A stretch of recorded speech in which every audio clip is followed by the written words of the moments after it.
Welcome to, of course, Real People, Real Issues, and it's Andrew Shamagero Muntua Wansi, and today I am honored that I'm in the lab. I mean, a hub. That's how they call it, right? It's a hub. It's not a lab. It's a hub, and I'm dealing with IT personalities, people who are well, rooted when it comes to internet and all that. The lady is called Esther, and she works with women in technology here in Kamucha. And of course, I have Mr. Nikolas. This guy has an app for Ugandans. Kwanza, good morning, Nikolas. Good morning. How are you? I'm very fine. Let's start with your app.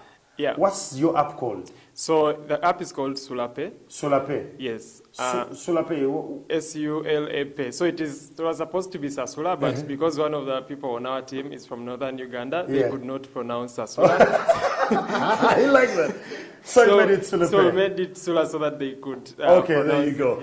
And Esther, good morning. Good morning. How is you? Like, we are honored to be here. I'm also honored to be here, and I'm really... How does it feel being a woman in technology? It's one of the things I'm proud of, to be part of IT as a whole, and I wish every woman can be in the system. Wow. There you have it. Today we're going to be talking about innovation and stuff like that.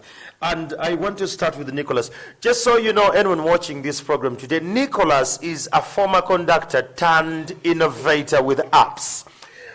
See? She's even shocked. Like, she's like, this tall guy. And how did you, what was the change like? The transmission, you changed. It was a big shift.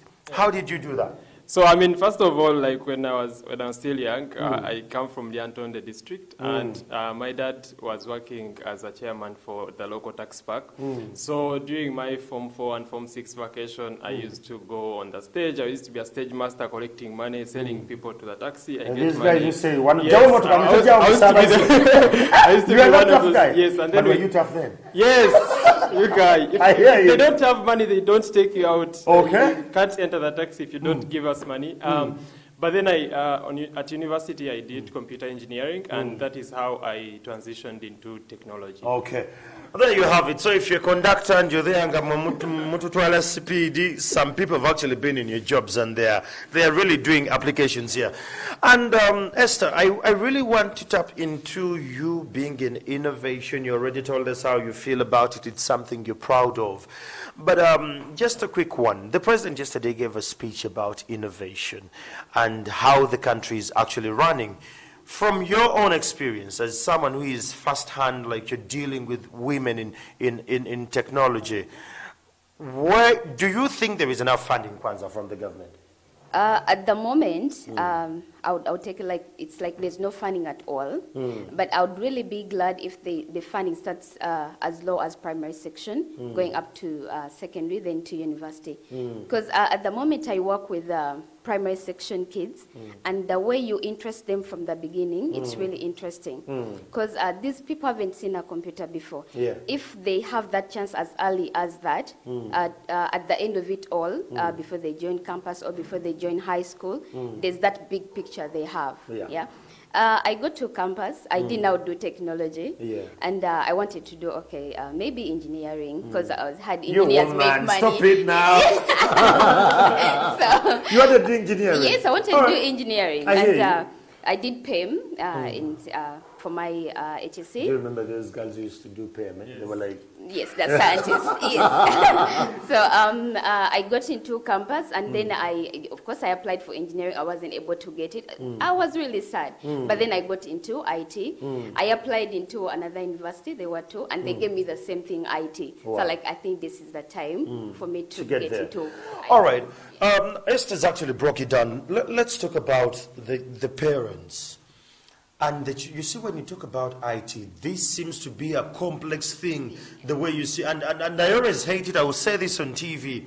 I hate the IT guys in all companies. You would fail to get network, and the guy just comes and does shift 2, and you're back. It hurts. It feels like I didn't go to school.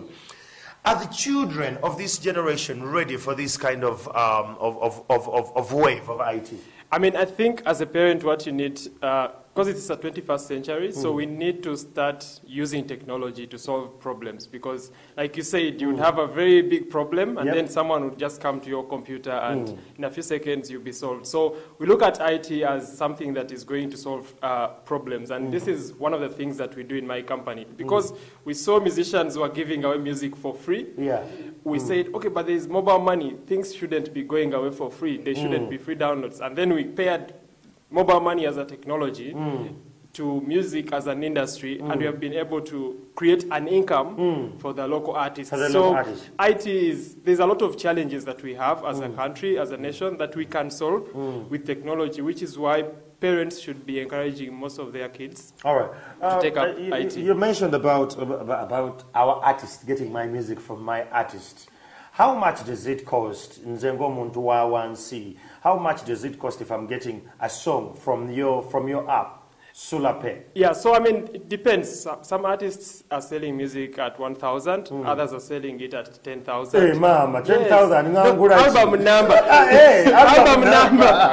So what? Esther, would you buy that? Yes, If it's album number. Album number. So one song goes for 1,000.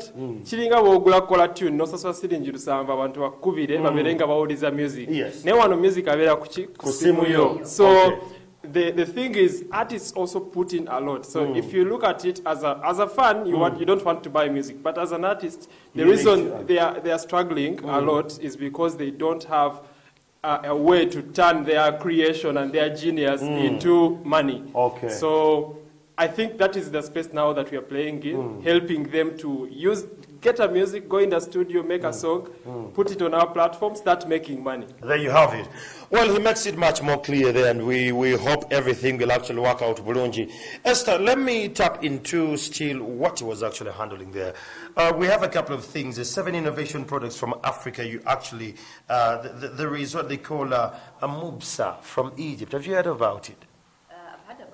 Yeah, it's just a navigation tool that was designed for the blind. It has a Bluetooth. It's more like a belt, so they can drive and they can, like easily like that. Are the parents ready for their children? Because they said as children, they would love to actually innovate and solve problems. Of course, some are and some are not. We have to look at there are 2 different groups of parents. We have those who have never heard of it at all. But if this student comes to school and this kid is interested in this technology, they go back and tell these parents. And for those who are lucky and parents, they know about what technology is, what the importance of ICT in that students' lives, then the parents take it to the students. Okay. Well, there we have it. It seems to be a much more bitter conversation. Let's talk about coding and STEM.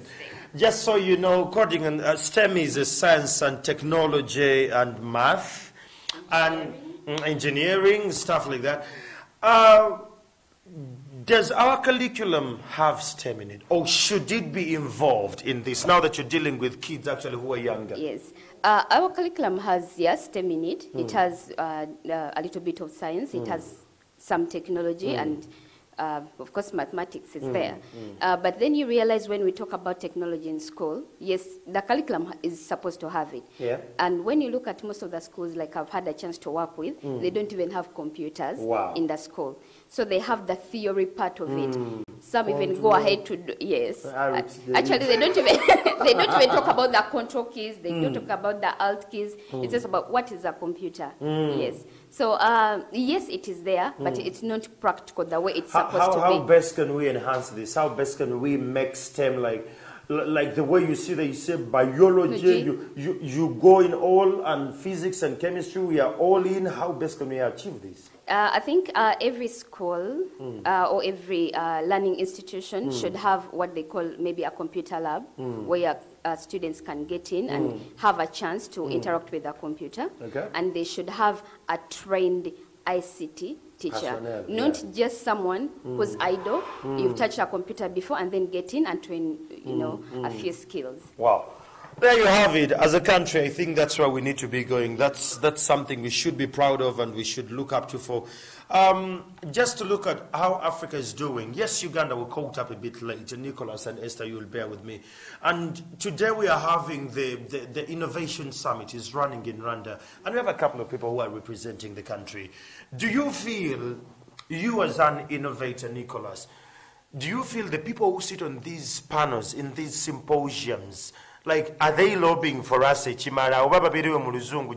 Yeah, so talking about maybe the macro, which is like lobbying, I don't, so I mean, as an individual and as Esther, we are playing our part.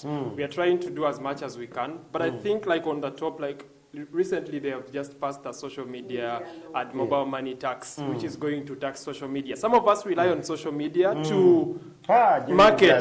Some of us rely on social media to like grow our businesses. I hear you. And if you go and you say you're lobbying for some of us, but then you're talking about blocking some of these channels that we are using to grow our businesses, then I don't understand it. You don't get it. I don't get it because the nations actually, like some of the grown nations, I mean, Rwanda is doing this. They are not blocking social media. They are not putting ridiculous taxes on mobile money. So, but we need to widen our tax base as a country. We need to, but see, like I just told you, if I'm helping musicians sell music, it means I'm creating another source of income for the government. I agree. Because on that money, actually, we tell musicians some of that money is going to taxes. So if you block the channel that I'm using to generate that tax and add another tax on that channel, and then I have to pay tax as an employer, and I have. So, like, at the end of the day, we are left with peanuts. So you can speak about lobbying all you want. Nikolas is heated up government taxation when it comes to issues of social media and internet usage. He says it's ridiculous.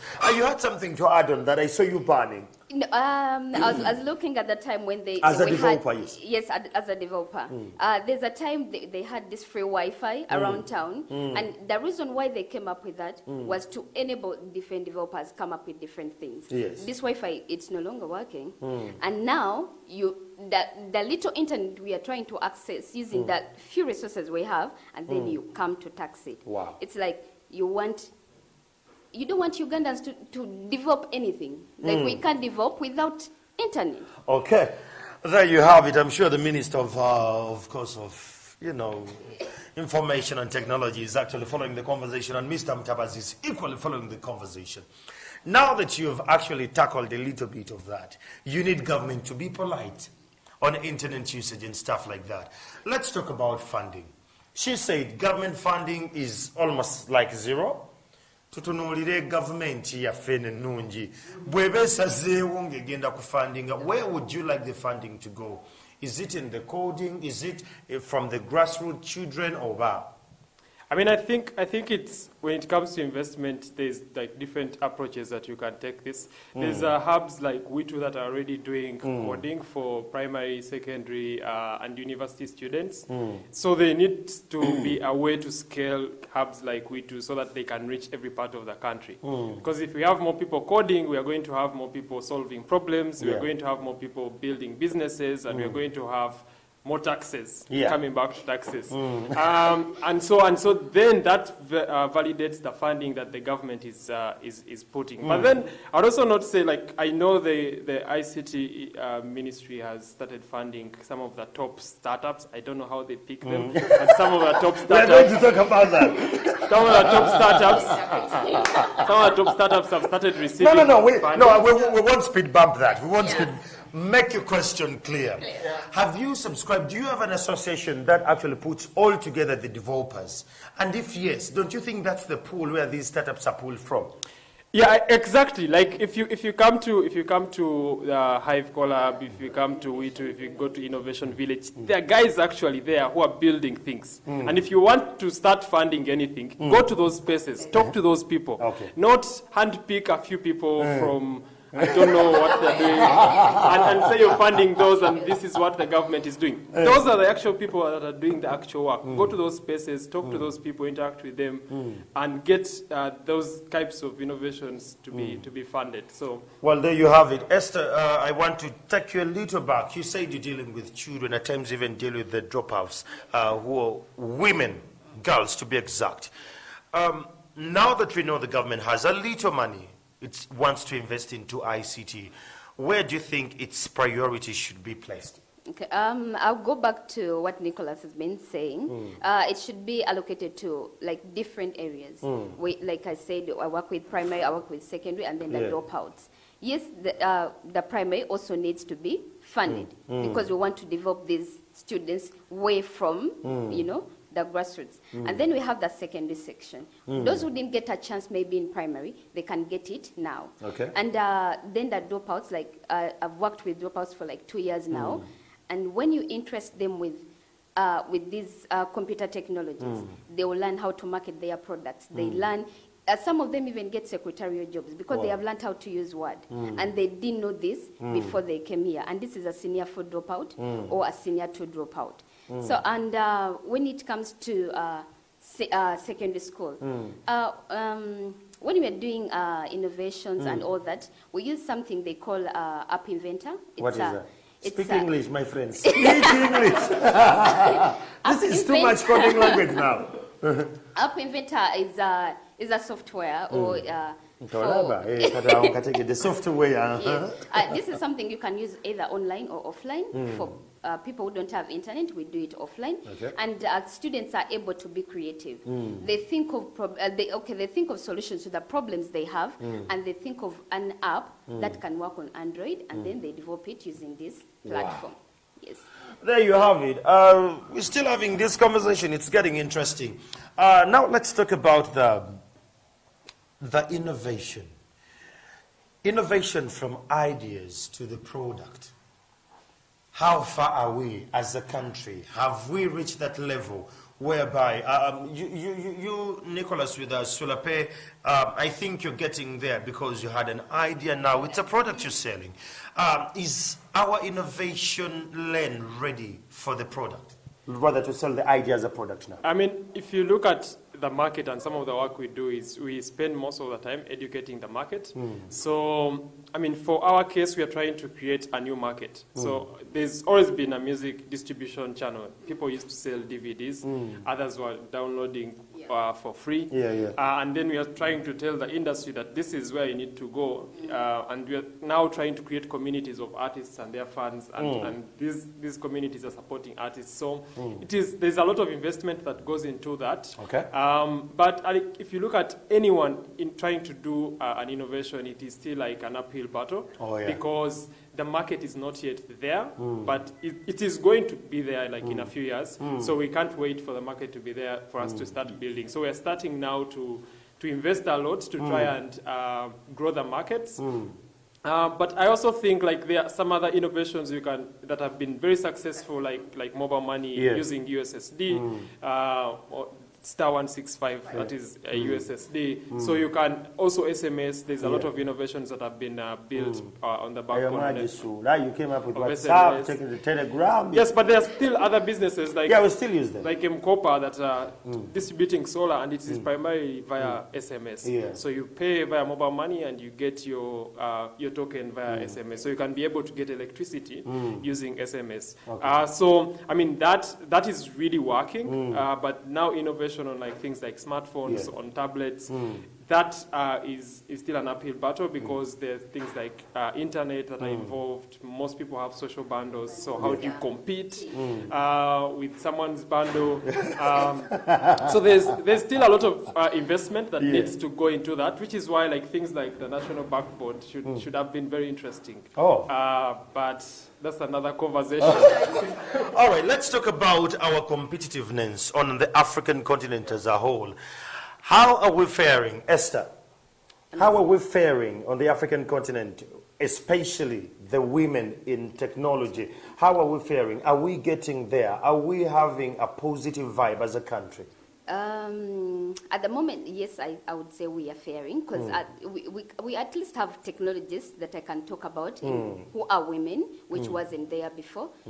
Trust me, before I joined IT, I didn't know any woman in, and they were there, but now, they're coming up and they're doing so many things. So I'm sure in years to come, women will be, on top. Okay, yes. Right there. Let's talk about the gender disparities in regards to ICT. Yes. Every time and again, we always see guys popping up. We always see it's always, like the men coming up and talking. Is it something we have as Africans, or it's something we can change? It's something we can change, but also goes back to the mindset people have. Because as women or ladies, we just have it like, it's the man who's supposed to do coding. Once you look at that black screen, usually guys do put that black screen to scare away actually. Are you, Nikolas, is this intentional? No. It is, because I had, there's a friend of mine called Ande, he works from Innovation Village.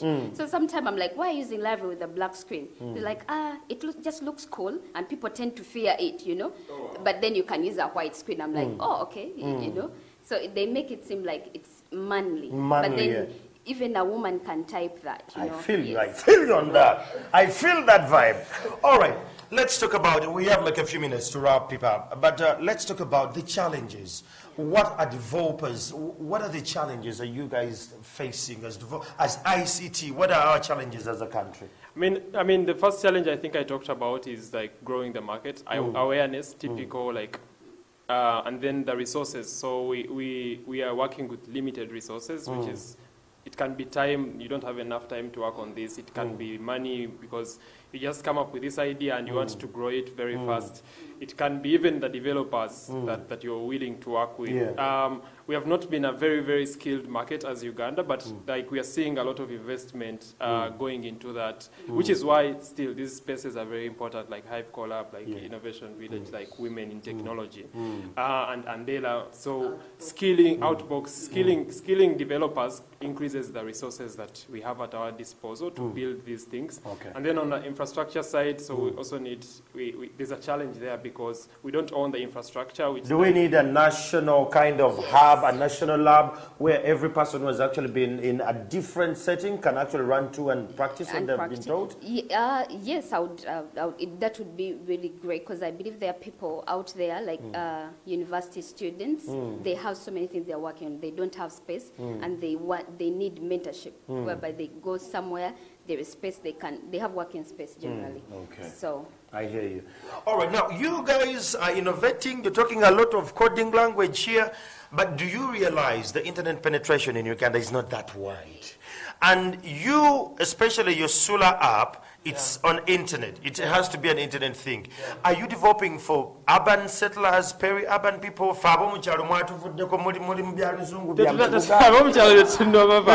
So, I mean, like I said, of course, right now we're targeting urban. Yes. Because that is where the infrastructure is. But there are some other things that we are doing. We're trying to lobby with mobile network operators to at least have a social bundle for SolarPay, so that anyone can access entertainment without really paying a lot for bundles. There you have it. All right, now that one I understand. Esther, a last one. Yes. How best can we empower the women in the far-reach areas who don't have access to ICT? I would say, like, I had a chance to work in far areas, whereby I was deploying an online platform, learning platform. So we made sure this platform was running offline. So with far areas, we try to come up with things that can work without the use of internet. Wow. All right, there you have it, Flavia. What I'm collecting here, it's a lot of knowledge, it's a lot of innovation, a lot of things have happened here. But just so you know, there is a lot of energy. There is willingness from the developers to actually change the challenges we're facing today from convenience. These guys, all I'm hearing from them, they're selling convenience. You do it from where you are. You don't need to hustle, bumpy. No, they're selling convenience. But the challenges they have, it's government funding, the willingness from the population, and they're saying that if we could engage the children at their stage when they're still young, the better. Okay, thank you so much. In the State of Nation address, 7% is what they put the ICT sector, saying that if that is developing, obviously the economy is growing. But I took some thoughts from there. Funding innovations is key, and I like that he said that you shouldn't just handpick 2-3 people to fund. They say, innovations in agriculture, innovations in any other sector. That way, the funding can trickle down to everyone. So great notes there. Studying theory in schools, yeah, good to note. If in the future somehow every child can have a computer to use as they study, that would be great. We're working towards that, I'm guessing. But thank you so much for that great conversation on the ICT capacity in Uganda. A few days ago, we were talking about Brand Uganda, $1.4 million in tourism. We can increase that if we just got to understand our country, got to know what we're selling and what we have. 20 years of Ngamba Island tonight. And I thought I'd call the Executive Director of Ngamba Island to talk to us about that. But